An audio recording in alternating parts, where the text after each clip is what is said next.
Students, today we are discussing very small but interesting chapter, that is microbes in human welfare. Okay, till today you have learned that microbes are having harmful effects on human body and in nature also. That means ಅಂದರೆ ನೀವು ಕೇಳಿರ್ತೀರ ಸೂಕ್ಷ್ಮಾಣು ಜೀವಿಗಳಿಂದ ನಮಗೆ ತುಂಬ ಹಾನಿಯಾಗಿದೆ, ತುಂಬ ರೋಗಗಳು ಬರ್ತದೆ ನಮಗೆ, ಅದರಿಂದ ಏನಾದರೂ ಉಪಯೋಗ ಇದೆಯಾ ನಮಗೆ? ನಾವು ಎಷ್ಟೋ ಸಲ ಶಾಪ ಹಾಕ್ತೀವಿ ಸೂಕ್ಷ್ಮಾಣು ಜೀವಿಗಳಿಗೆ. ನನಗೆ ಜ್ವರ ಬಂತು, ನಾನು ಇಷ್ಟು ಒದ್ದಾಡಿದೆ, ನರಳಿದೆ, ಇದಕ್ಕೆಲ್ಲ ಕಾರಣ ಸೂಕ್ಷ್ಮಾಣು ಜೀವಿಗಳೇ, ಬ್ಯಾಕ್ಟೀರಿಯಾ, ವೈರಸ್ಸು, ಇವುಗಳೇ ಅಂತ ನಾವು ಹೇಳ್ತೀವಿ. But other face of micro organisms, if you see, it has useful effects also. And very important is, without these microorganisms we can't imagine our life also. We are completely dependent on microorganisms for our life. ಅಂದರೆ ಈ ಸೂಕ್ಷ್ಮಾಣು ಜೀವಿಗಳಿಲ್ಲದೆ ನಮ್ಮ ಜೀವನನ ನಾವು ಕಲ್ಪನೆ ಕೂಡ ಮಾಡ್ಕೊಳ್ಳಿಕ್ಕೆ ಸಾಧ್ಯ ಇಲ್ಲ. ಅಷ್ಟರ ಮಟ್ಟಿಗೆ ನಾವು ಸೂಕ್ಷ್ಮಾಣು ಜೀವಿಗಳ ಮೇಲೆ ನಮ್ಮ ಜೀವನ ಅವಲಂಬಿತವಾಗಿದೆ. ಯಾವ ರೀತಿ ಅವಲಂಬಿತವಾಗಿದೆ ನಿಮಗೆ ಅನಿಸ್ಬೋದು. ಈಗ ಕಾಯಿನ್ ನಾವು ಟಾಸ್ ಮಾಡಿದಾಗ ಎರಡು ಮುಖಗಳಿದೆ. ಅಂದರೆ ಮನುಷ್ಯ ಕೆಲವೊಬ್ಬ ಹೇಳುವಾಗ ಹೇಳ್ತಾನೆ, ನನಗೆ ಇನ್ನೊಂದು ಮುಖ ಇದೆ, ನೀನು ನೋಡಿಲ್ಲ ಅಂತ. ಇನ್ನೊಂದು ಮುಖ ಇದೆ ಅಂದರೆ ಅವನಿಗೆ ಒಳ್ಳೆಯವ್ರ ಥರ ನಟಿಸ್ತಾ ಇರ್ಬೋದು, ಬಟ್ ಅವನಿಗೆ ಇನ್ನೊಂದು ಕೆಟ್ಟ ಮುಖವೂ ಇರ್ಬೋದು, ಆ ಥರ. ಅಂದರೆ micro organisms may have very harmful effects in nature. Other than that it has some useful effects also. ನೀವೇ ಇಮ್ಯಾಜಿನ್ ಮಾಡಿ, you just imagine milk is converted to curd. Simple example I am giving. ಹಾಲು ಮೊಸರಾಗಿ ಪರಿವರ್ತನೆ ಆಗಬೇಕು ಅಂದರೆ ನಮಗೆ ಸೂಕ್ಷ್ಮಾಣು ಜೀವಿಗಳು ಬೇಕು. ಅಂದರೆ lactic acid bacteria present in milk, that bacteria converts milk into curd. ಅಂದರೆ ಲ್ಯಾಕ್ಟೋಬ್ಯಾಸಿಲಸ್ ಅನ್ನೋ ಬ್ಯಾಕ್ಟೀರಿಯಾ ಹಾಲಲ್ಲಿರುವುದು, ಅದು ಹಾಲನ್ನು ಮೊಸರಾಗಿ ಪರಿವರ್ತನೆ ಮಾಡ್ತದೆ. ಒಂದು ವೇಳೆ ಆ ಸೂಕ್ಷ್ಮಾಣು ಜೀವಿಗಳು ಇರಲಿಲ್ಲ ಅಂದರೆ ಹಾಲು ಹಾಲಾಗೆ ಉಳಿತಿತ್ತು, ಅದು ಮೊಸರಾಗಿ ಪರಿವರ್ತನೆ ಆಗ್ತಾ ಇರಲಿಲ್ಲ. ಅಂದರೆ very important process. If that microorganism is not there, then definitely milk remains milk only, it is not converted to curd.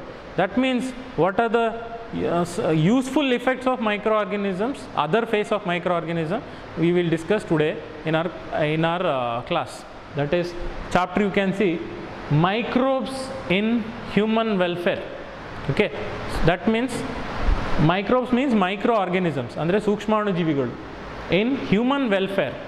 Okay, that means in the welfare of human beings, how microorganisms are useful. ಅಂದರೆ ಮಾನವನ ಕಲ್ಯಾಣದಲ್ಲಿ, ಅಂದರೆ ಮಾನವನ ಒಳ್ಳೆಯತನಕ್ಕೆ ಒಳ್ಳೆಯ ರೀತಿಯಲ್ಲಿ ಸೂಕ್ಷ್ಮಾಣು ಜೀವಿಗಳು ಹೇಗೆ ಉಪಯೋಗ ಆಗಿದೆ, ಸೂಕ್ಷ್ಮಾಣು ಜೀವಿಗಳ ಒಳ್ಳೆಯ ಗುಣಗಳೇನು, ಅದರಿಂದ ನಮ್ಮ ಮಾನವ ಕುಲಕ್ಕೆ ಏನು ಉಪಯೋಗ ಆಗಿದೆ ಅನ್ನೋದನ್ನು ನಾವೀಗ ನೋಡ್ತಾ ಇದ್ದೀವಿ. ಅಂದರೆ ಈ ಚಾಪ್ಟ್ರಲ್ಲಿ ನಾವು ಏನೇನು ಕಲಿಬೋದು, ಹಾಗಾದರೆ ಒಂದು ಹೆಡ್ಡಿಂಗ್ಸಲ್ಲಿ ಇಡೀ ಚಾಪ್ಟರ್ನ ನಾವು ನೋಡೋದಾದರೆ, that is topics to be discussed. Okay, ಈ ಇಡೀ ಚಾಪ್ಟ್ರಲ್ಲಿ ನಾವು ಇದನ್ನು ಕಲಿತಾ ಹೋಗ್ತೀವಿ. ಏನಿದು ನೀವು ನೋಡ್ಬೋದಲ್ಲಿ, microbes in household products. ಅಂದರೆ ಸೂಕ್ಷ್ಮಾಣು ಜೀವಿಗಳು ನಮಗೆ ಯಾವ ರೀತಿ ಉಪಯೋಗ ಆಗ್ತದೆ ಅನ್ನೋದನ್ನು ಅಲ್ಲಿ ಹೇಳಲಿಕ್ಕೆ ಹೋಗ್ತಾ ಇದ್ದಾರೆ. ಅಂದರೆ ಫಸ್ಟ್ ನೀವು ನೋಡ್ಬೋದು, microbes in household products, that is day-to-day activities. Every day how these microorganisms are useful to us and how we are dependent on these microorganisms every day. ಅಂದರೆ ದಿನನಿತ್ಯ ನಾವು ಈ ಸೂಕ್ಷ್ಮಾಣು ಜೀವಿಗಳು ಯಾವ ರೀತಿ ನಮಗೆ ಉಪಯೋಗ ಆಗ್ತದೆ ಅನ್ನೋದನ್ನು ಇದರಲ್ಲಿ in detail we have discussed. Okay, second one is microbes in industrial products. so many products like antibiotics we use, isn't it? ನಮಗೆ ಆ್ಯಂಟಿಬಯೋಟಿಕ್ಸ್ ಸಿಗ್ತಾ ಇದೆ ಇಂಜೆಕ್ಷನ್ನು ಮಾರ್ಕೆಟಲ್ಲಿ. ಅದು ಎಲ್ಲಿಂದ ಸಿಗುತ್ತೆ ನಮಗೆ? Antibiotics, most of the antibiotics are produced by fungus or bacteria, very less. ಅಂದರೆ ತುಂಬ ಆ್ಯಂಟಿಬಯೋಟಿಕ್ಸ್ಗಳು ನಮಗೆ ಶಿಲೀಂಧ್ರದಿಂದ, ಅಂದರೆ ಫಂಗಸ್ಸಿಂದ ಸಿಗುತ್ತೆ. ಓಕೆ, ಫಾರ್ ಎಕ್ಸಾಂಪಲ್ ಒಂದು ಎಕ್ಸಾಂಪಲ್ ಕೊಡ್ತೇನೆ. ಪೆನಿಸಿಲಿಯಮ್ ನೊಟ್ಯಾಟಮ್ ಅನ್ನೋದೊಂದು microorganism, fungus. Penicillium notatum is a fungus which produces very useful antibiotic, which was the first antibiotic. Okay, that is penicillin ಅನ್ನೋ ಆ್ಯಂಟಿಬಯೋಟಿಕ್ ನಮಗೆ ಸಿಕ್ಕಿದ್ದು ಆ ಪೆನಿಸಿಲಿಯಮ್ ನೊಟ್ಯಾಟಮ್ ಅನ್ನೋ ಫಂಗಸ್ಸಿಂದ. So in detail and other than that, government makes lot of profit by selling alcohol. Okay, alcohol products. These alcohols are also produced by microorganisms only, by fermentation process. How they produce in detail we are going to discuss here. Okay, so third point what we are discussing is microbes in sewage treatment. Sewage ಅಂದರೆ waste water, ಅಂದರೆ ತುಂಬ ಮಲಿನ ಆಗಿರುವ ನೀರನ್ನು, ತುಂಬ ಕೊಳಕಾಗಿರೋ ನೀರನ್ನು ಉಪಯೋಗ ಆಗುವಂಥ ನೀರು ಅಂದರೆ ಶುದ್ಧ ನೀರಾಗಿ ಪರಿವರ್ತನೆ ಮಾಡ್ತಾರೆ. That means sewage water means dirty water is converted to clean water. Clean portable water means drinking water. Portable means drinking water. That means ಅಂದರೆ ಕೊಳಕು ನೀರನ್ನು ಹೇಗೆ ಶುದ್ಧ ಕುಡಿಯೋ ನೀರನ್ನಾಗಿ ಪರಿವರ್ತನೆ ಮಾಡ್ತಾರೆ. ಸೀವೇಜ್ ಅಂದರೆ ಅದೇ, that is waste water. How it is treated ಅಂದರೆ ಹೇಗೆ ಅದನ್ನು ಅವರು ಶುದ್ಧ ಮಾಡ್ತಾರೆ ಅಂತ. That is how that dirty water is cleaned and they make portable water, drinking water. That usually they do in municipal corporation. ನಿಮ್ಗೆ ಗೊತ್ತಿದೆ, ನೀವೇನು ಮುನ್ಸಿಪಾಲ್ಟಿ ಅಂತ ಕರಿತೀರಲ್ಲ ಅದೇ. ಅಂದರೆ in municipal corporation they convert that water, they add at last they add chlorine gas. So chlorinated water we get in our taps, that is corporation water is nothing but chlorinated water. Chlorine gas kills microorganisms. Chlorine is a disinfectant. ಅಂದರೆ chlorine ಅನಿಲವನ್ನು, chlorine ಗ್ಯಾಸನ್ನು ನಾವು ನೀರಿಗೆ ಹಾಯಿಸಿದಾಗ ನೀರಲ್ಲಿರೋ ಎಲ್ಲ ಸೂಕ್ಷ್ಮಾಣುಜೀವಿಗಳು ಸತ್ತೋಗ್ತದೆ. ಅದಕ್ಕೆ ನಾವು ಅದನ್ನು disinfectant ಅಂತ ಕರಿತೀವಿ, ಹೌದಾ, ಕ್ಲೋರಿನನ್ನು. ಓಕೆ, ನಾವು ಇದನ್ನು ಇನ್ನೂ ಡೀಟೇಲ್ ಆಗಿ ಝೂಮ್ ಮಾಡಿ ನೋಡೋದಾದರೆ, okay, you see that. Then next we are going to discuss microbes in biogas production. ಅಂದರೆ ನಾವು ಹೇಳ್ತೀವಲ್ಲ ಈಗ, biogas means the gas produced by cow dung, that is what we also call gobar gas, ಹೌದಾ. It is produced by fermentation of microorganisms. ಅಂದರೆ ಸೂಕ್ಷ್ಮಾಣುಜೀವಿಗಳ ಹುದುಗುವಿಕೆಯಿಂದ, ಅಂದರೆ ಸೂಕ್ಷ್ಮಾಣುಜೀವಿಗಳು ಈ ಸಗಣಿಯನ್ನು gas ಆಗಿ ಉತ್ಪತ್ತಿ ಮಾಡ್ತದೆ. ಅದನ್ನು ನಾವು ಡ್ರಮ್ಮಲ್ಲಿ ಸ್ಟೋರ್ ಮಾಡ್ತೀವಿ. That is biogas. In the villages and all you can see this. Anyway we are going to discuss in detail. Okay, microbes as biocontrol agents. most of the farmers use useful microorganisms for killing harmful microorganisms. ಅಂದರೆ ತುಂಬ ಉಪಯುಕ್ತ ಸೂಕ್ಷ್ಮಾಣುಜೀವಿಗಳನ್ನು ರೈತರು ಉಪಯೋಗಿಸ್ಕೊಂಡು ತುಂಬ ಹಾನಿಕಾರಕ ಸೂಕ್ಷ್ಮಾಣುಜೀವಿಗಳನ್ನು ಕೊಲ್ತಾರೆ. ಅಂದರೆ ನಾವೀಗೇನು ನೀವು ನೋಡಿದರೆ ರಾಮಾಯಣದಲ್ಲಿ ರಾಮ ತುಂಬ ಉತ್ತಮ ವ್ಯಕ್ತಿ, ಪುರುಷೋತ್ತಮ ಅಂತ ಹೇಳ್ತೀವಿ. ರಾವಣ ತುಂಬ ಕೆಟ್ಟ ವ್ಯಕ್ತಿ, ಹೌದಾ. ಅದನ್ನು ನೀವು ಕಂಪೇರ್ ಮಾಡಿದ್ರೆ ಯೂಸ್ಫುಲ್ ಮೈಕ್ರೋ ಆರ್ಗ್ಯಾನಿಸಮ್ಸ್ ಅಂದರೆ ತುಂಬ ಉಪಯುಕ್ತ ಸೂಕ್ಷ್ಮಾಣುಜೀವಿಗಳನ್ನು ನೀವು ರಾಮನಿಗೆ ಹೋಲಿಸಿದರೆ, ತುಂಬ ಹಾನಿಕಾರಕ ಅಂದರೆ ತುಂಬ ಕೆಟ್ಟ ಸೂಕ್ಷ್ಮಾಣುಜೀವಿಗಳನ್ನು ನೀವು ರಾವಣನಿಗೆ ಹೋಲಿಸಿದರೆ ರಾಮ ಬಾಣ ಬಿಟ್ಟು ರಾವಣನ ಕೊಲ್ತಾನೆ. ಅದೇ ಥರ ನಾವು ಇಲ್ಲಿ useful micro organism we use and we kill harmful micro organisms. ಅಂದರೆ ಉಪಯುಕ್ತ ಸೂಕ್ಷ್ಮಾಣುಜೀವಿಗಳನ್ನು ಉಪಯೋಗಿಸ್ಕೊಂಡು ನಾವು ಹಾನಿಕಾರಕ ಸೂಕ್ಷ್ಮಾಣುಜೀವಿಗಳನ್ನು ಕೊಲ್ತೇವೆ. ಓಕೆ, ಅದನ್ನು ನಾವು ಬಯೋ ಕಂಟ್ರೋಲ್ ಏಜೆಂಟ್ಸ್ ಅಂತ ಕರಿತೀವಿ. ಅಂದರೆ ಬಯೋ ಅಂದರೆ the word bio refers to living organisms, ಅಂದರೆ ಜೀವಂತ ಇರುವ ಸೂಕ್ಷ್ಮಾಣುಜೀವಿಗಳು. ಓಕೆ, ಒಂದು ಸೂಕ್ಷ್ಮಾಣುಜೀವಿಗಳು ಇನ್ನೊಂದು ಸೂಕ್ಷ್ಮಾಣುಜೀವಿಗಳನ್ನು ಕೊಲ್ಲೋದು. ಓಕೆ, ನಾವು ಮುಳ್ಳನ್ನು ತೆಗೆಯೋದು ಅಂತೀವಲ್ಲ, ಅದೇ ಥರ. So microbes in biogas production.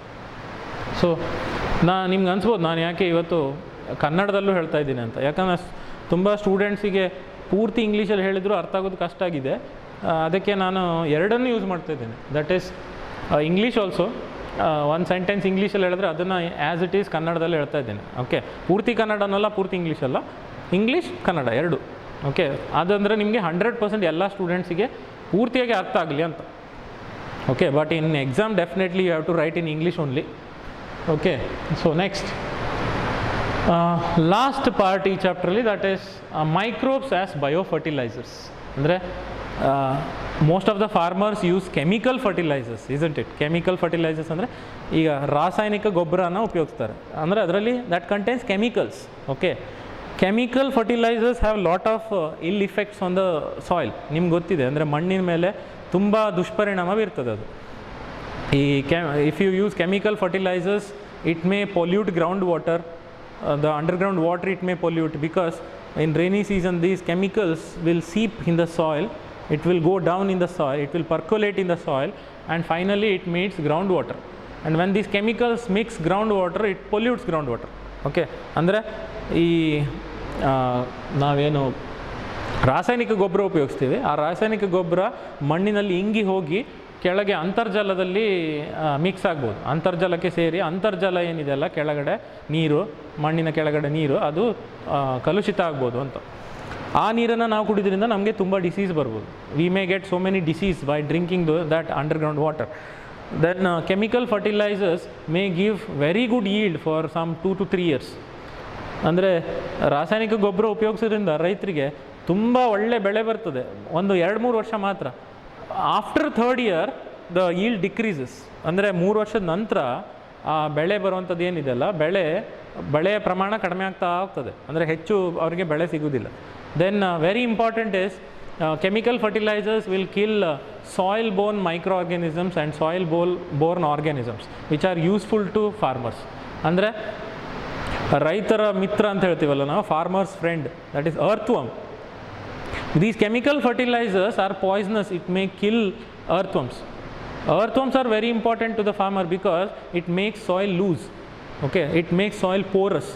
ಅಂದರೆ ಈ ಎರೆಹುಳ ಏನಿದೆಯಲ್ಲ, ಎರೆಹುಳ ಅದು ರೈತನ ಮಿತ್ರ ಅಂತ ಯಾಕೆ ನಾವು ಕರಿತೀವಿ ಅಂದರೆ, ಅದು ಮಣ್ಣಲ್ಲಿ ರಂಧ್ರಗಳನ್ನು ಮಾಡ್ತದೆ, ಮಣ್ಣಲ್ಲಿ ಹೋಲ್ಗಳನ್ನು ಮಾಡ್ತದೆ. ಆ ಹೋಲ್ ಮೂಲಕ ಗಾಳಿ, oxygen present in the atmosphere can enter the soil. So it will aerate the soil. ಅಂದರೆ the oxygen present in the atmosphere may mix with the soil and the soil becomes loose and fertile. ಅಂದರೆ ಮಣ್ಣು ಫಲವತ್ತಾಗ್ತದೆ, ಅದರಿಂದ ಬೆಳೆಗಳು ಬೆಳೀಲಿಕ್ಕೆ ತುಂಬ ಅನುಕೂಲ ಆಗ್ತದೆ ಅಂತ. That means earthworm makes soil porous, holes, and so that atmospheric oxygen can enter the soil and make soil loose, so that that soil will be helpful for growth of plants. Okay, so it will increase fertility of the soil. So these points we are going to discuss in this chapter in detail. Okay, now we will discuss this one by one. So the first one is how microorganisms are useful in our everyday life, that we will see. But before that, you can see they have given some data there about microorganisms. The first one is different shapes of bacteria. They are showing this. You have learnt in first year. Even then, once again we will see rod shaped bacteria. You can see that they have written 1500x. In a microscope, x refers to what? Multiplication, magnification, isn't it? How many times bigger it will show. ನೀವೇನಾದ್ರು ಒಂದು ಸಣ್ಣದು ಹಿಡ್ಕೊಂಡು ನೋಡಿದರೆ ಎಷ್ಟು ಪಟ್ಟು ದೊಡ್ಡದಾಗಿ ಅದನ್ನು ಕಾಣಿಸ್ಬೋದು ಅಂತ. ಓಕೆ, ಅದನ್ನು ನಾವು ಏನು ಸೂಕ್ಷ್ಮಾಣು ದರ್ಶಕ ಏನಿದೆಯಲ್ಲ, microscope makes that image very bigger. There it is 1500 times bigger picture you can see. Bacteria is rod shaped. Okay, that is elongated rod shaped bacteria. ಅಂದರೆ ತುಂಬ ಉದ್ದ ಇರುವ ಕಡ್ಡಿ ಥರ. ಓಕೆ, ಬ್ಯಾಕ್ಟೀರಿಯಾ ನಾವು ಆ ಥರ ಇದ್ದರೆ ಅದನ್ನು ಏನಂತ ಕರಿತೀವಿ? ಬ್ಯಾಸಿಲ್ಲಸ್ ಅಂತ ಕರಿತೀವಿ. ಹೌದಾ? We call it as bacillus. That is if it is a rod shaped bacteria. Then if it is round circulars, ಅಂದರೆ ರೌಂಡ್ ಆಗಿದ್ದರೆ ಅದನ್ನು ನಾವು we call it as cocci or coccus, singular plural. You see cocci, coccus. ಇಲ್ಲಿ one rod shaped bacteria they are showing here, magnified. You see there a rod shaped bacteria showing flagella. Flagella means that a thread like structure which is meant for movement. Okay, ಅಂದರೆ bacteria ಒಂದು ಕಡೆಯಿಂದ ಇನ್ನೊಂದು ಕಡೆ ಹೋಗಬೇಕಂದ್ರೆ ಅದರ ಮೂಲಕ ಹೋಗ್ತದೆ ಅಂತ. That is a locomotory organ for the bacteria. So these are some kinds of bacteria. Other than this also we have learn 2 more types. So now we will see some other microorganisms also, not only bacteria. There are some you have learnt in first year, that is bacteriophage. You know why it is called bacteriophage. Phage word refers to kill. Okay, phagocytosis we say, cell eating. Phage word refers to kill. Bacteriophage means it is a virus which kills bacteria. What we think is bacteria causes disease to us and bacteria is safe. Bacteria is also not safe because there are viruses which kill bacteria also. ನಾವು ನಮ್ಮ ಮನಸ್ಸಲ್ಲಿ ಏನು ಅನ್ಕೋತೀವಿ, ಬ್ಯಾಕ್ಟೀರಿಯಾಗೆ ತುಂಬ ಆರಾಮಲ್ಲ, bacteria ನಮಗೆ ರೋಗ ತರ್ತದೆ, but ಬ್ಯಾಕ್ಟೀರಿಯಾಗೇನು ರೋಗ ಬರೋದಿಲ್ಲ ಅಂತ. ಬಟ್ ಈ ವೈರಸ್ ಏನಿದೆ, ಕೆಲವೊಂದು ವೈರಸ್ಗಳು ಬ್ಯಾಕ್ಟೀರಿಯಾನೇ ತಿಂತದೆ, ಅಂದರೆ ಬ್ಯಾಕ್ಟೀರಿಯಾನೂ ಸೇಫ್ ಅಲ್ಲ. Okay, so these R virus which kills bacteria. Okay, that is bacteriophage. Then one type of virus, adenovirus, which causes respiratory infections. ನಾವೀಗೇನು ಕೊರೋನಾ ವೈರಸ್ ಅಂತ ಹೇಳ್ತಿದ್ದೀವಲ್ಲ, ಅದು ನಮ್ಮ ರೆಸ್ಪಿರೇಟ್ರಿ ಪ್ರಾಬ್ಲಮನ್ನು ಮಾಡುವಂಥ ವೈರಸ್. ನಿಮಗೆಲ್ಲ ಗೊತ್ತಿದೆ, ನಾನು ಹೇಳೋ ಅವಶ್ಯಕತೆ ಇಲ್ಲ.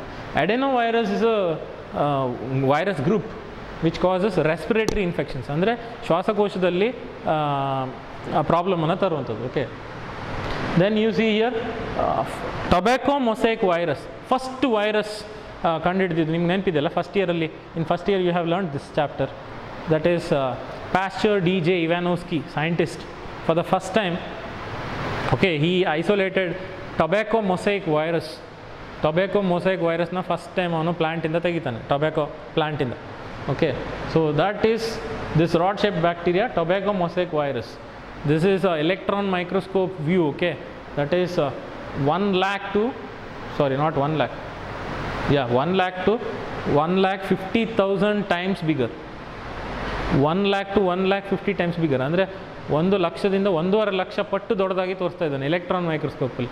ನಾವು ಈ ಆರ್ಡಿನರಿ ಕಾಂಪೌಂಡ್ ಮೈಕ್ರೋಸ್ಕೋಪಲ್ಲಿ ಆ ಥರ ತೋರಿಸ್ಲಿಕ್ಕೆ ಆಗೋದಿಲ್ಲ. Okay, these are some of the kinds of bacteria, ಅಂದರೆ ಇದು ಬೇರೆ ಬೇರೆ ರೀತಿಯ ಬ್ಯಾಕ್ಟೀರಿಯಾ ಅಂತ ತೋರಿಸ್ತಾ ಇದೆ. Okay, now what picture you see there, that is growth of microorganism, especially bacteria in the petri dish. ನಮ್ಮ biology lab ಅಲ್ಲಿ glass plate, you know, in our biology lab, that small glass plate which is used to grow bacteria, that is called petri plate. Okay, glass plate, small glass plate. ಅದರಲ್ಲಿ we use some nutrient media, ಅಂದರೆ bacteria require food for growth, isn't it? ಅಂದರೆ ಬ್ಯಾಕ್ಟೀರಿಯಾಗೆ ಎಲ್ಲಾದರೂ ಬೆಳಿಬೇಕು ಅಂದರೆ ಅದಕ್ಕೆ ಅದರ ಆಹಾರ ಬೇಕು. ಅದರ ಆಹಾರನ ನಾವು ಲಿಕ್ವಿಡ್ ರೂಪದಲ್ಲಿ, ಅಂದರೆ ದ್ರವ ರೂಪದಲ್ಲಿ ಅದನ್ನು ಪೆಟ್ರಿ ಪ್ಲೇಟಲ್ಲಿ ಹಾಕಿ ಅದನ್ನು ಡ್ರೈ ಮಾಡ್ತೇವೆ. That means the nutrient media, food for bacteria, we put it in a petri plate and we make it dry, and on that micro organism grows like a patches. Okay, ಅದರಲ್ಲಿ ಸಣ್ಣ ಸಣ್ಣ patch ಥರ ಬೆಳೀತದೆ. You can see that white spots there, white patches, that is bacteria colonies. Colony ಅಂದರೆ group of bacteria. Okay, that one white color dots what you see there, it contains millions of bacteria.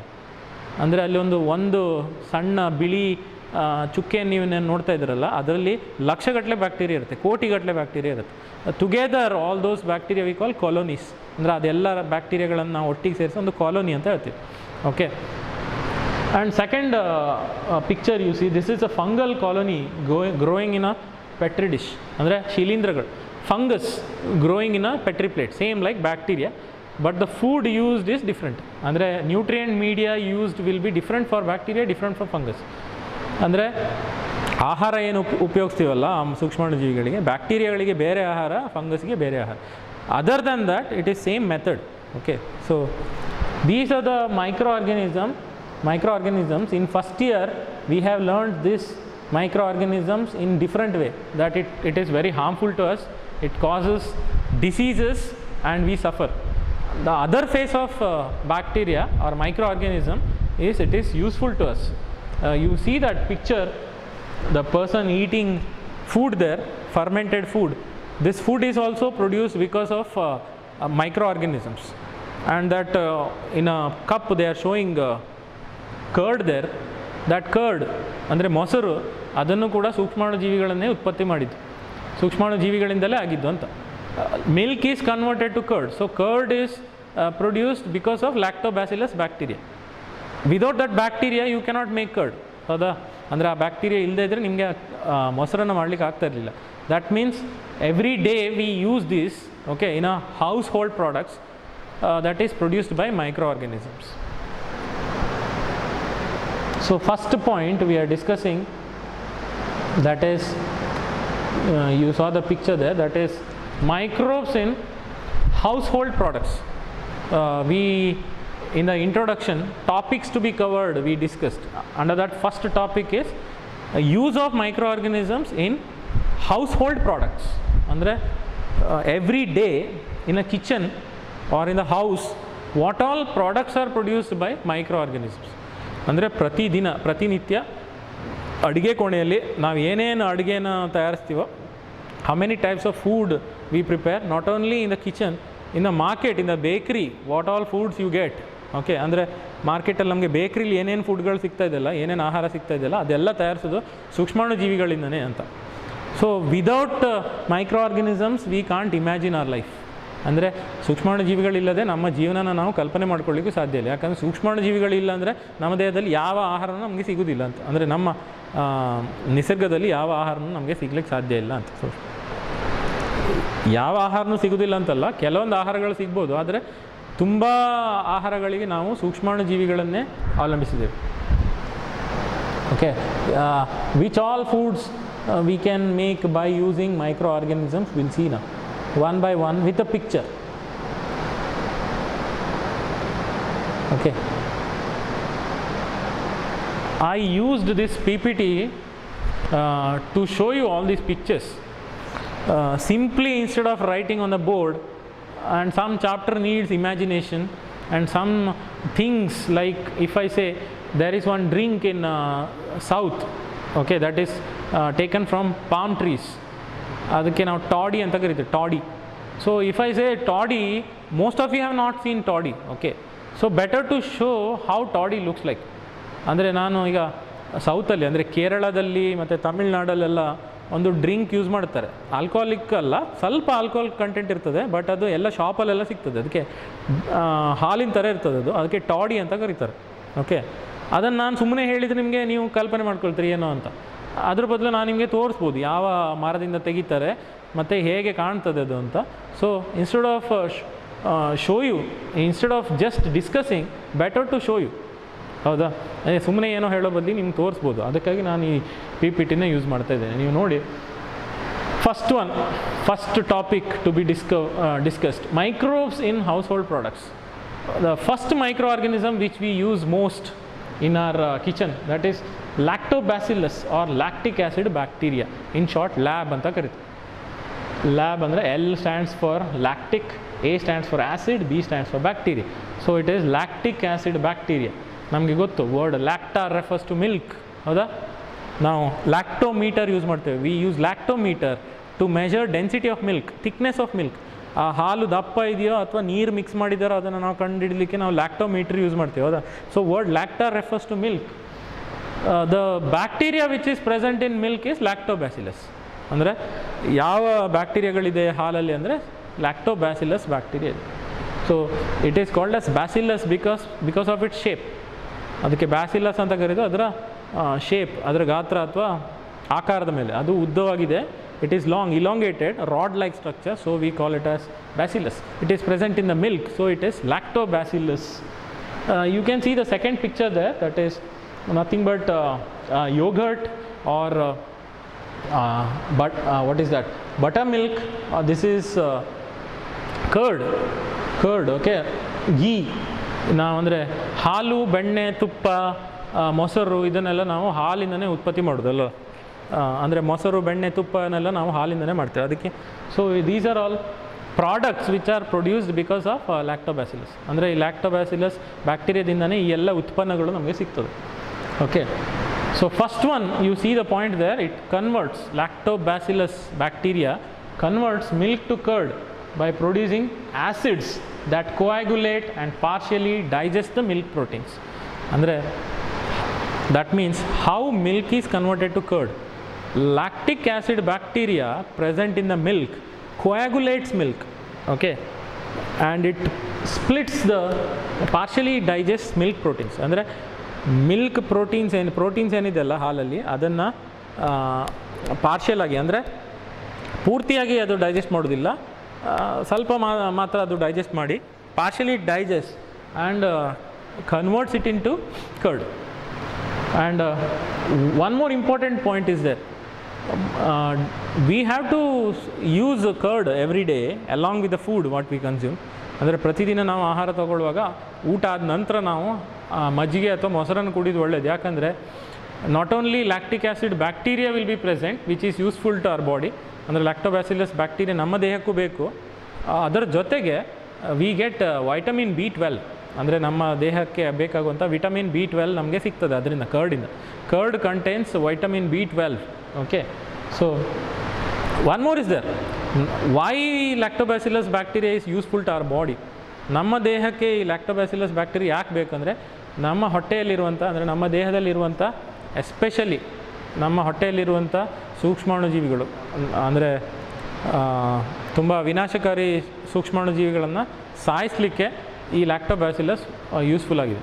That means the harmful micro organisms present in the stomach will be killed by these lactobacillus bacteria. That's why they have written in stomach lab means lactobacillus bacteria helps to check pathogens. Pathogen means disease causing microorganisms. ನೋಡಿ, ನಿಮಗೆ ಈಗ ಹಾಸ್ಪಿಟ್ಲಿಗೆಲ್ಲ ಹೋದರೆ board ಇರ್ತದೆ, okay, ಪ್ಯಾಥೊಲಜಿಸ್ಟ್ ಅಂತ, ಡರ್ಮ್ಯಾಟೊಲಜಿಸ್ಟ್, ಪ್ಯಾಥೊಲಜಿಸ್ಟ್, there specialisation, ಅಂದರೆ ಅವರು ಯಾವ ಭಾಗದಲ್ಲಿ ಅವರು ಪರಿಣತಿ ಪಡೆದಿದ್ದಾರೆ ಅಂತ, ಓಕೆ, ಯಾವ ವಿಜ್ಞಾನದಲ್ಲಿ ಪರಿಣತಿ ಪಡೆದಿದ್ದಾರೆ.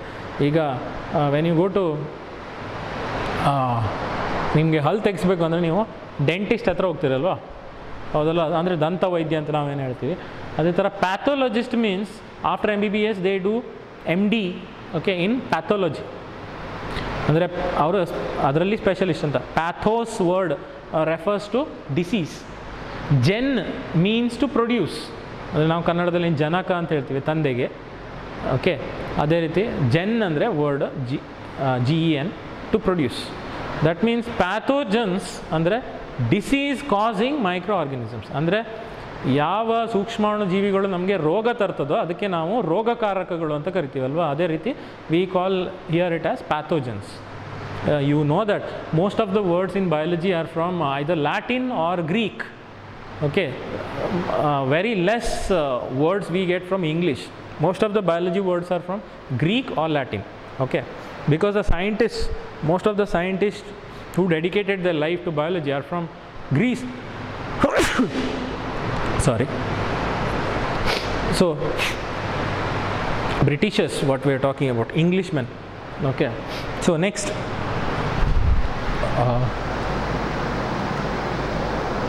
Microbes in some more household products we'll see. This is in everyday we see this. Okay, so I don't have to tell you what is that first picture is. You know it is masala dosa, idli. Okay, all those they are showing. This is puffs, what is there. Then this is dough.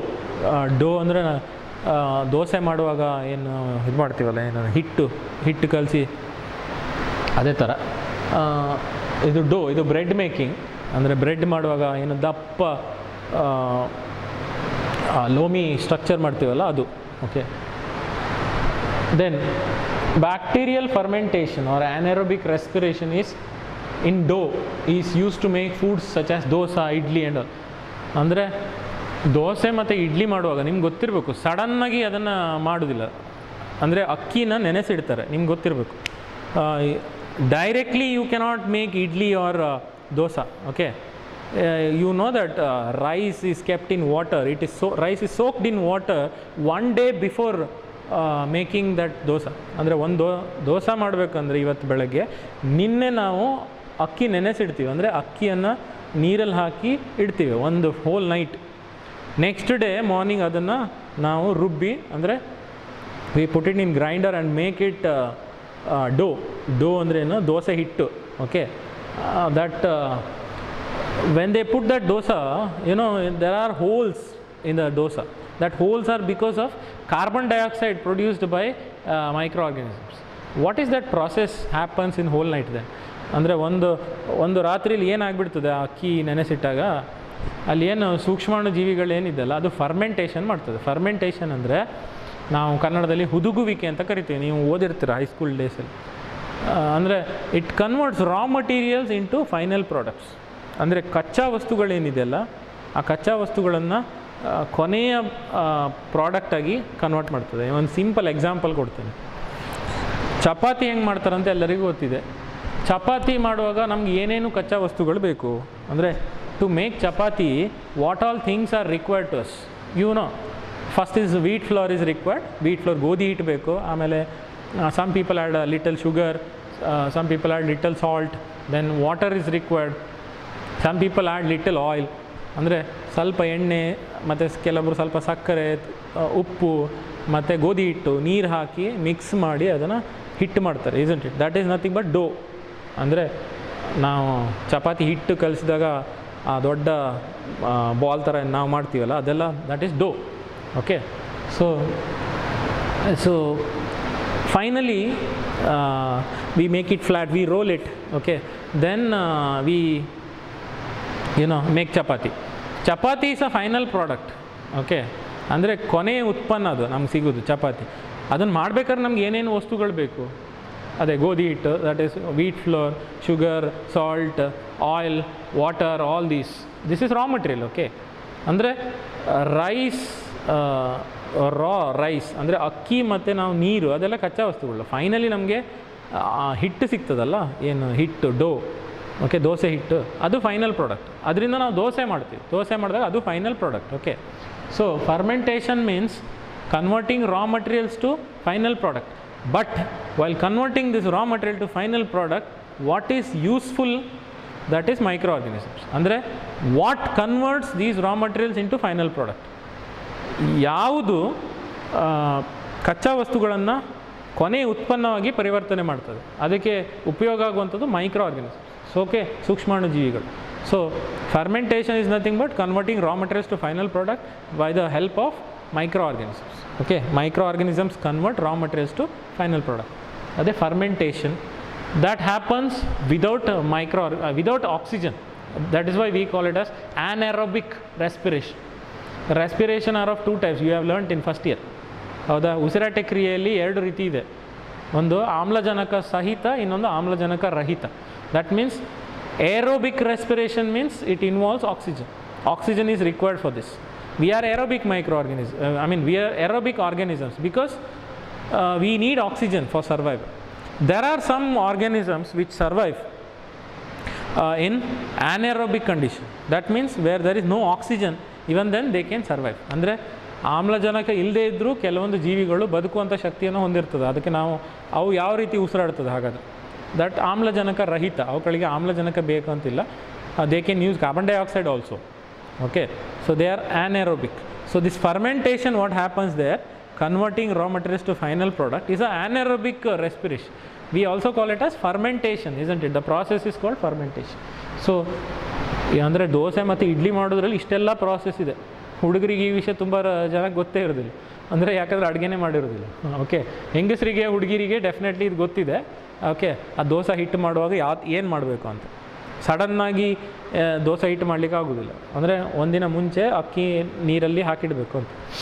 Okay, so puffed up appearance of dough is due to production of carbon dioxide. Have you ever thought of that, how that holes are there in the dosa, then the holes present in bread? ನೀವು bread ಮತ್ತು ದೋಸೆ ನೋಡಿದಾಗ bread ಒಳಗಡೆ ನೀವು open ಮಾಡಿ ನೋಡಿದ್ರೆ bread ಸಣ್ಣ ಸಣ್ಣ ಸಣ್ಣ ರಂಧ್ರಗಳಿರ್ತವೆ, ಸಣ್ಣ ಸಣ್ಣ ಹೋಲ್ಗಳು. How it is created? Okay, that is because ಅದು the dough what is there, ಅಲ್ಲಿ ನೋಡ್ಬೋದು ನೀವು, ಇದು ಈ ಸ್ಟ್ರಕ್ಚರ್ ಏನಿದೆಲ್ಲ ಹಿಟ್ಟು. ಓಕೆ, ಗೋಧಿ ಹಿಟ್ಟಿನ ಥರ ಮಾಡ್ದಂಗೆ ಹಿಟ್ಟು ಮಾಡಿ ಅದನ್ನು ಒಂದು ಕಪ್ಪಲ್ಲಿ ಹಾಕಿಡ್ತಾರೆ, ಅರ್ಧ ಕಪ್ ಹಾಕಿಡ್ತಾರೆ, ಬೆಳಗ್ಗೆ ಆಗೋ ತನಕ ಪೂರ್ತಿ ಕಪ್ ತುಂಬಿರುತ್ತೆ. Okay, that means in a cup they put that dough, only half cup will be filled with the dough, but next day morning completely that cup will be, full cup will be covered with dough. And it becomes spongy there. ನೀವು ಆ ಬ್ರೆಡ್ಡನ್ನು ಹೀಗೆ ಒತ್ತಿ ನೋಡಿದ್ರೆ ಅದು spongy ಇರ್ತದೆ, ಹೌದಾ? ಒಳಗಡೆ there are holes present. How that holes are created? The holes are created because of respiration of these micro organism. ಈ ಮೈಕ್ರೋ ಆರ್ಗನಿಸಮ್ಗಳ ಉಸಿರಾಟ ಕ್ರಿಯೆ ಏನಿದೆ ಅದು ಕಾರ್ಬನ್ ಡೈಆಕ್ಸೈಡ್ನ ಬಿಡ್ತದೆ. ಆ ಕಾರ್ಬನ್ ಡೈಆಕ್ಸೈಡ್ ಬಿಡುವಾಗ the carbon dioxide escapes through these holes. ಅಂದರೆ ಅದರಲ್ಲಿರುವ ಇಂಗಾಲದ ಡೈಆಕ್ಸೈಡ್ ಏನಿದೆಯಲ್ಲ, ಕಾರ್ಬನ್ ಡೈಆಕ್ಸೈಡು, ಅದು ಸೂಕ್ಷ್ಮಾಣುಜೀವಿಗಳ ಬಿಟ್ಟಂಥ ಕಾರ್ಬನ್ ಡೈಆಕ್ಸೈಡು ಆ ರಂಧ್ರಗಳ ಮೂಲಕ ಹೊರಗೆ ಹೋಗಿರ್ತದೆ. Okay, so that is why holes are created. This is useful nature of microorganisms. If suppose microorganisms are not there, then definitely the dough remains as dough only. It doesn't become a bread. ಅಂದರೆ ಸೂಕ್ಷ್ಮಾಣುಜೀವಿಗಳು ಇರಲಿಲ್ಲ ಅಂದರೆ ಆ ಡೋ ಏನಿದೆ ಹಿಟ್ಟು, ಆ ಹಿಟ್ಟಾಗೇ ಇರ್ತದೆ, ಅದು ಬ್ರೆಡ್ಡಾಗಿ ಪರಿವರ್ತನೆ ಆಗೋದಿಲ್ಲ. ಓಕೆ, ಇದೆಲ್ಲ ನಾವು ಬೇಕ್ರಿಯಲ್ಲಿ ಯಾರ್ಯಾರು ಬೇಕ್ರಿ ಹೊಂದಿರ್ತಾರೆ ಅವರಿಗೆಲ್ಲ ನೀವು ಕೇಳಿದ್ರೆ ಗೊತ್ತಾಗ್ತದೆ ಯಾವ ಥರ ಮಾಡ್ತಾರೆ ಅಂತ. But without micro organism they cannot make any such products. Okay, ನಿಮಗೆ ಚೀಸ್ ಗೊತ್ತಿರ್ಬೋದು, ಚೀಸ್ ಮಾಡಬೇಕು ಅಂದ್ರೂ ನಮಗೆ ಮೈಕ್ರೋ ಆರ್ಗನಿಸಮ್ ಬೇಕು. Okay, so will see some of that ನಾವು in detail. Then you see that they are showing a picture of bread. Bread ಮಾಡಬೇಕಂದ್ರೆ most of you know while making bread what is required? Yeast is required. Yeast. Okay. Yeast is what? Yeast is fungus, isn't it? ಅಂದರೆ yeast ಒಂದು ಶಿಲೀಂಧ್ರ. We get the granules of yeast in the bakery. ನಮಗೆ ಬೇಕ್ರಿಲಿ ಒಂದು ಸಣ್ಣ ಡಬ್ಬ ಸಿಗ್ತದೆ, baker's yeast. Okay, baker's yeast ಅಂತ ಒಂದು ಸಿಗ್ತದೆ ರೌಂಡ್. ಅದನ್ನು ನಾವು ನೀರಲ್ಲಿ ಮಿಕ್ಸ್ ಮಾಡಿ ವೈಲ್ ಮೇಕಿಂಗ್ ವೈನ್, ಅಂದರೆ ವೈನ್ ಪ್ರೊಡಕ್ಷನ್ ಮಾಡುವಾಗ ಅದನ್ನು ಈಸ್ಟನ್ನೇ ಉಪಯೋಗಿಸ್ತಾರೆ. ಓಕೆ, ಸೊ ನಮಗೆ ಈಸ್ಟ್ ಇಲ್ಲ ಅಂದರೆ, if that yeast is not there, then definitely you can make wine or you can make bread. Okay, ಅಂದರೆ so bakers yeast scientific name is Saccharomyces cerevisiae. You can see scientific name Saccharomyces cerevisiae is yeast. Okay, so yeast is used for making bread. Yeast is anaerobic. Okay, ಅಂದರೆ is to ಆಮ್ಲಜನಕ ರಹಿತವಾಗಿ ಉಸಿರಾಡ್ತದೆ. Okay, ಅದಕ್ಕೆ ಆಮ್ಲಜನಕ ಬೇಕು ಅಂತಿಲ್ಲ. ಯಾಕಂದ್ರೆ ನೀವು ನೋಡಿ ಆ ಡೋ ಒಳಗಡೆ, ಹಿಟ್ಟು ಒಳಗಡೆ ನಿಮಗೆ ಆಮ್ಲಜನಕ ಹೋಗ್ಲಿಕ್ಕೆ ಸಾಧ್ಯ ಇದೆಯಾ? ಅಲ್ಲಿ ಎಂಥ ಗ್ಯಾಪೇ ಇರೋದಿಲ್ಲ ಒಳಗಡೆ. ನೀವು ಚಪಾತಿ ಹಿಟ್ಟು ನೋಡಿದರೆ. Okay, but that you can see they have sliced bread. In that slices you can see there are holes present there. ಅಂದರೆ ಬ್ರೆಡ್ಡಲ್ಲಿ ಸಣ್ಣ ಸಣ್ಣ ರಂಧ್ರಗಳಿರ್ತಲ್ಲ, the holes in bread is because of release of carbon dioxide by micro organism. ಅಂದರೆ ಸೂಕ್ಷ್ಮಾಣುಜೀವಿಗಳ ಉಸಿರಾಟ ಕ್ರಿಯೆಯಿಂದ carbon ಡೈಆಕ್ಸೈಡನ್ನು ಹೊರಗೆ ಬಿಡ್ತದೆ. ಆ carbon dioxide ಆ ರಂಧ್ರಗಳ ಮೂಲಕ ಹೊರಗೆ ಹೋಗ್ತದೆ. ಅದಕ್ಕೆ ಅಂದರೆ ಅದು ರಂಧ್ರಗಳನ್ನು ಮಾಡ್ತದೆ ಆ ಕಾರ್ಬನ್ ಡೈಆಕ್ಸೈಡ್ ಹೊರಗೆ ಹೋಗುವಾಗ, ಅದರಿಂದನೇ ಆ ರಂಧ್ರಗಳು ಸೃಷ್ಟಿಯಾಗಿರೋದು. That means when yeast respires, when yeast is breathing, carbon dioxide goes out by making holes in the bread. So that is why holes are created there. Okay, so they make bread by fermenting dough. Fermenting dough ಅಂದರೆ dough ಹಿಟ್ಟೇನಿದೆಯಲ್ಲ, ಹಿಟ್ಟನ್ನು final product bread ಆಗಿ convert ಮಾಡ್ತಾರೆ. ಆ ಹಿಟ್ಟೇನಿದೆ ಅದು raw material, ಕಚ್ಚಾ ವಸ್ತು. Okay, that raw material is converted to final product. ಅಂದರೆ ಆ ಕಚ್ಚಾ ವಸ್ತುವನ್ನು ಕೊನೆಯ ಉತ್ಪನ್ನವಾಗಿ ಪರಿವರ್ತನೆ ಮಾಡಿದ್ದಾರೆ. ಯಾವುದರಿಂದ? By using yeast. So fermentation means converting raw materials to final product by the use of micro organisms. ಅಂದರೆ ಸೂಕ್ಷ್ಮಾಣುಜೀವಿಗಳನ್ನು ಉಪಯೋಗಿಸ್ಕೊಂಡು ಕಚ್ಚಾ ವಸ್ತುಗಳನ್ನು ಕೊನೆಯ ಉತ್ಪನ್ನವಾಗಿ ನಾವು ಪರಿವರ್ತನೆ ಮಾಡ್ತೀವಿ. ಅದನ್ನು ಫರ್ಮೆಂಟೇಷನ್ ಅಂತ ಕರಿತೀವಿ, ಕನ್ನಡದಲ್ಲಿ ಹುದುಗುವಿಕೆ ಅಂತ ಕರಿತೀವಿ. Okay, so next picture you see there. This is what I wanted to tell you. Okay, ನೋಡಿ ಇಲ್ಲಿ microbes in household products. The first picture you see there, that is palm tree. Okay, ನಾವೇನು ತೆಂಗಿನ ಮರ ಹತ್ತಿ ಅದರಿಂದ ಇದು ಕಳ್ಳು ಅಂತ ತೆಗಿತಾರೆ, ಗೊತ್ತಾ? ಕಳ್ಳು ಅಂದರೆ ಸೇಂದಿ ಅಂತಿರಲ್ಲ ನೀವು, ಅದು ಆ ಥರ. That is they are showing traditional drink there, sweet drink. ಅದು ನಾರ್ಮಲ್ ಶಾಪಲ್ಲೂ ಸಿಗ್ತದೆ. ಅದು ಅಂದರೆ ಲಿಕ್ಕರ್ ಅಂತಲ್ಲ, it is not alcohol, it is a sweet drink, traditional drink. ಅಂದರೆ ಅಲ್ಲಿ ಸಾಂಪ್ರದಾಯಿಕವಾಗಿ ಹಬ್ಬಗಳಲ್ಲೆಲ್ಲ ಅದನ್ನು ಕುಡಿಲಿಕ್ಕೆ ಕೊಡ್ತಾರೆ. Okay, so it is traditional in Kerala, Tamil Nadu, especially in Kerala they make this white colour in the bottle you see there, which is sweetish. Okay, traditional drink what they make, that is called toddy, TODDY, toddy. Okay, toddy is made by fermenting sap of palms. Sap ಅಂದರೆ liquid, fluid. Okay, ಅಂದರೆ ತೆಂಗಿನ ಮರದ ರಸ ಏನು ತೆಗಿತಾರೆ ಅದಕ್ಕೆ ನಾವು ಕಲ್ಪರಸ ಅಂತ ಕರಿತೀವಿ. ಓಕೆ, ಈ ನಾವು ತೆಂಗಿನ ಮರನ ಕಲ್ಪವೃಕ್ಷ ಅಂತ ಕರಿತೀವಲ್ಲ, ಅದರಿಂದ ಒಂದು ಬಿಳಿಯ ರಸ ತೆಗಿತಾರೆ, ಅದನ್ನು ನಾವು ಕಲ್ಪರಸ ಅಂತ ಹೇಳ್ತೀವಿ. In that there are 2 types. ಇದರಲ್ಲಿ ಬುಕ್ಕಲ್ಲಿಲ್ಲ, ಬಟ್ ನಿಮಗೆ ಸಾಧಾರಣವಾಗಿ ನಮ್ಮ ತಂದೆ ಅಥವಾ ಅಜ್ಜ ಅವರೆಲ್ಲ ಹೇಳ್ತಾರೆ. ಏನಂದರೆ they remove this liquid, okay, before Sunrise. ಅಂದರೆ ಸೂರ್ಯೋದಯಕ್ಕಿಂತ ಮುಂಚೆ ಇದನ್ನು ತೆಗಿತಾರೆ ತೆಂಗಿನ ಮರದಿಂದ. ಮಡಕೆ ಕಟ್ಟಿ ಮಡಕೆ ಕಟ್ಟಿರ್ತಾರೆ, ಮತ್ತು ಸೂರ್ಯೋದಯಕ್ಕಿಂತ ಮುಂಚೆ ತೆಗಿತಾರೆ, ಸೂರ್ಯ ಹುಟ್ಟೋಕ್ಕಿಂತ ಮುಂಚೆ. ಸೂರ್ಯ ಹುಟ್ಟೋದಕ್ಕಿಂತ ಮುಂಚೆ ಅದನ್ನ ಕುಡಿದ್ರೆ ಅದು ಸ್ವೀಟಿಶ್ ಇರ್ತದೆ, ಅದರಲ್ಲಿ ಆಲ್ಕೋಹಾಲಿಕ್ ಏನೂ ಇರೋದಿಲ್ಲ. ಅಂದರೆ ಅದರ ನಂತರ ಸೂರ್ಯೋದಯ ಆದ ನಂತರ ನೀವು ಅದನ್ನು ಕುಡಿದ್ರೆ ಅದರಲ್ಲಿ ಆಲ್ಕೋಹಾಲಿಕ್ ಕಂಟೆಂಟ್ ಇರ್ತದೆ, ಫರ್ಮೆಂಟೇಷನ್ ಆಗಿ ಆಲ್ಕೋಹಾಲಿಕ್ ಕಂಟೆಂಟ್ ಪ್ರೊಡ್ಯೂಸ್ ಆಗ್ತದೆ. ಅಂದರೆ ಅದು ಅದರಲ್ಲಿ ಆಲ್ಕೋಹಾಲಿಕ್ ಅಂದರೆ ಸೇಂದಿ ಅಂತ ನೀವೇನು ಹೇಳ್ತೀರಲ್ಲ ಅದು. ಅದಕ್ಕಿಂತ ಮುಂಚೆ ಅದನ್ನು ತೆಗಿತಾರೆ, ಸೂರ್ಯೋದಯಕ್ಕಿಂತ ಮುಂಚೆ ಅದನ್ನು ತೆಗೆದು ಅದಕ್ಕೆ ಸ್ವೀಟಿಶ್ ಇರ್ತದೆ, ಅದು ಅಂದರೆ ಸಿಹಿ ಇರ್ತದೆ. That is from palm trees. ಅಂದರೆ ಪಾಮ್ ಟ್ರೀಸ್ ಅಂದರೆ the plants which belong to family palmaceae, you know palmae. Okay, coconut ಅದರಿಂದ ತೆಗಿತಾ ಇರೋದು ನೀವು ನೋಡ್ಬೋದು.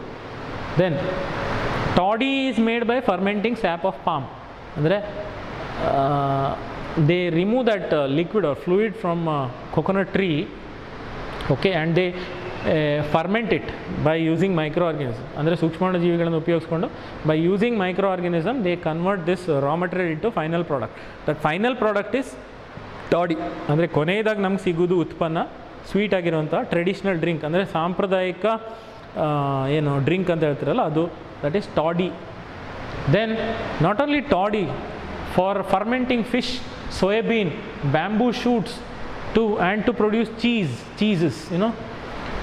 ಅಂದರೆ ನೀವು that picture you can see here, fermented fish. ಫಿಶನ್ನು ನಾವು ತುಂಬ ದಿನದವರೆಗೆ ಸ್ಟೋರ್ ಮಾಡಿ ಇಡ್ಬೋದು.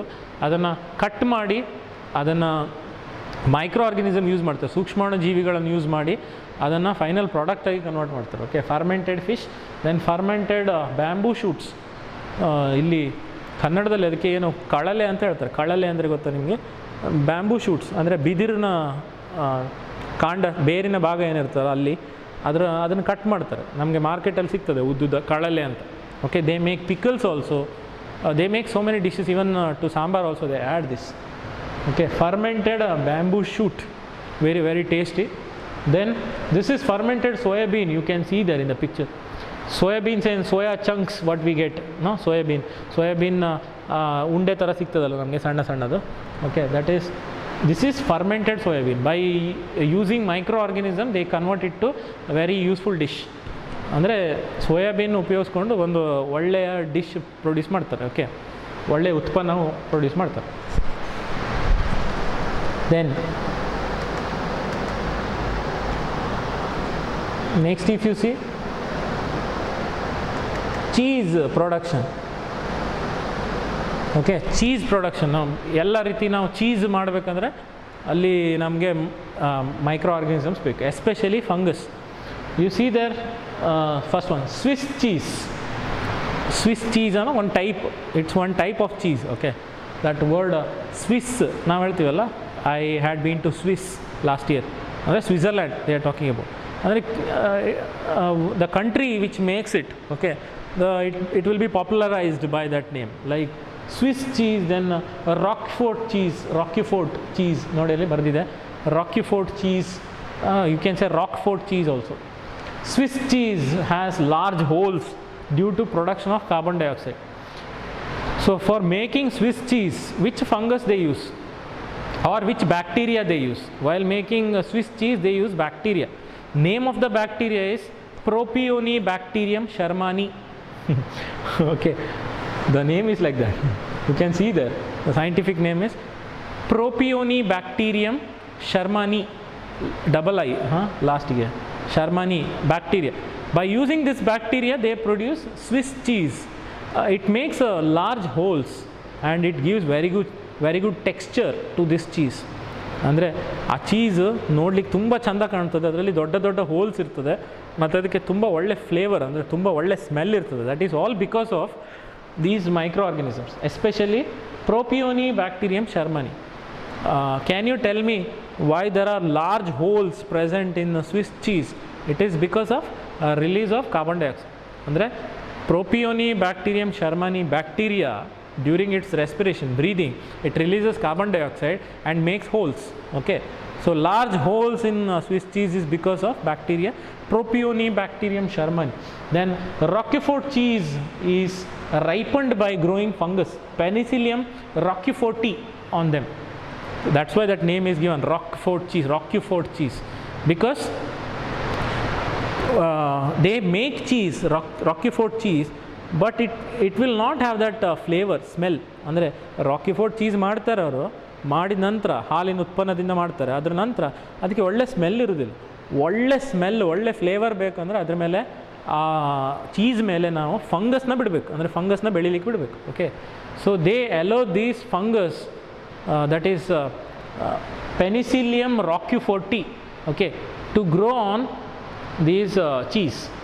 ಅಂದರೆ ಬ್ಯಾಕ್ಟೀರಿಯಾ ಫಂಗಸನ್ನು ಚೀಸ್ ಮೇಲೆ ಬೆಳಿಲಿಕ್ಕೆ ಬಿಡ್ತಾರೆ. By growing that fungus on the cheese, it gives very good texture and very good flavor and very good smell. Okay, so that means while making this cheese, microorganisms are used. What all these things what we discuss now, that is useful nature of microorganism. ಅಂದರೆ ಸೂಕ್ಷ್ಮಾಣುಜೀವಿಗಳ ಇನ್ನೊಂದು ಮುಖ. ಸೂಕ್ಷ್ಮಾಣುಜೀವಿಗಳು ನಮ್ಗೆ ಹೇಗೆ ಉಪಯೋಗ ಆಗಿದೆ, ಪ್ರತಿದಿನ ನಾವು ಉಪಯೋಗಿಸುವಂತಹ ಆಹಾರಗಳಲ್ಲಿ ಹೇಗೆ ಅದು ನಮ್ಗೆ ಉಪಯೋಗ ಆಗಿದೆ ಅಂತ. Okay, and second topic what we are discussing now, that is microbes in industrial products. ನಮಗೆ ಎಷ್ಟು ಕೈಗಾರಿಕೆಗಳು, ತುಂಬ ಕೈಗಾರಿಕೆಗಳಲ್ಲಿ ಆಹಾರ ಉತ್ಪನ್ನ ಮಾಡ್ತಾ ಇರೋದು by using micro organisms. That means most of the industries, food industries especially, ಅಂದರೆ ಆಹಾರ ತಯಾರಿಸುವಂಥ ಉದ್ದಿಮೆಗಳು, ಕೈಗಾರಿಕೆಗಳು ಏನಿದೆಯಲ್ಲ ಅವುಗಳೆಲ್ಲ ಸೂಕ್ಷ್ಮಾಣು ಜೀವಿಗಳ ಮೇಲೆ ಅವಲಂಬಿತವಾಗಿದೆ. ಈ ಸೂಕ್ಷ್ಮಾಣು ಜೀವಿಗಳೇ ಇಲ್ಲ ಅಂದರೆ ಈ ಕೈಗಾರಿಕೆಗಳಲ್ಲಿ ಆ ರೀತಿ ಉತ್ಪನ್ನನ ನಾವು ಉತ್ಪಾದನೆ ಮಾಡಲಿಕ್ಕೆ ಆಗೋದಿಲ್ಲ. That means without using micro organisms, the food industries what are there, they cannot produce this food. Okay, so that means the food industries are completely dependent on these microorganisms for food production. Okay, so what are those, we'll see now.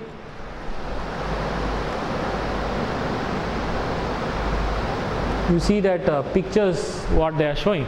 See, ಇದು ಒಂದು ವೇಳೆ ನಾನು ಏನಾದ್ರು board use ಮಾಡಿದರೆ ಇದನ್ನೆಲ್ಲ ನಿಮಗೆ ಬಿಡಿಸಿದ್ರು ನಾನು ನಿಮಗೆ ಕಲ್ಪನೆ ತರಿಸ್ಲಿಕ್ಕೆ ಆಗ್ತಾ ಇರಲಿಲ್ಲ.